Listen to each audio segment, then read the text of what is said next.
അവിട്ടം, അര, ചതയം, പൂരിട്ടാതി നക്ഷത്രത്തിൻ്റെ മുക്കാൽ ഭാഗം ചേർന്ന് വരുന്ന കുംഭക്കൂറുകാരെ സംബന്ധിച്ചിടത്തോളം ഉൾഭയം കൂടുതലായിട്ടുണ്ടാകാൻ സാധ്യതയുണ്ട്. ഉൾഭയം നമുക്ക് പല അബദ്ധങ്ങളിലും ചെന്ന് ചാടാൻ ചാൻസ് ഉണ്ട്. അതുകൊണ്ട് വളരെ ശ്രദ്ധിച്ച് എല്ലാ കാര്യങ്ങളിലും, പ്രത്യേകിച്ച് തൊഴിൽ കാര്യങ്ങളിൽ, വിദ്യാഭ്യാസ കാര്യങ്ങളിൽ, പ്രവർത്തന മേഖലകളിലൊക്കെ ശ്രദ്ധിച്ച് മുന്നേറി പോകണം. ധനപരമായിട്ടുള്ള നേട്ടം ഉണ്ടാകും. അപ്പോൾ ആ ധനവരവ് കൊണ്ട് മനസ്സിന് സന്തോഷകരമായിട്ടുള്ള ഒരു നിലപാട് ഉണ്ടാകും.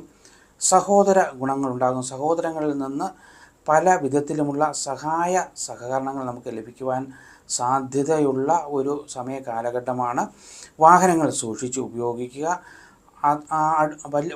വലിയ രാത്രി കാലങ്ങൾ, അതായത് കൂടുതൽ രാത്രി സമയങ്ങളിൽ നമ്മൾ വാഹനങ്ങൾ ഉപയോഗിക്കാതിരിക്കാൻ പ്രത്യേകം ശ്രദ്ധിക്കുക.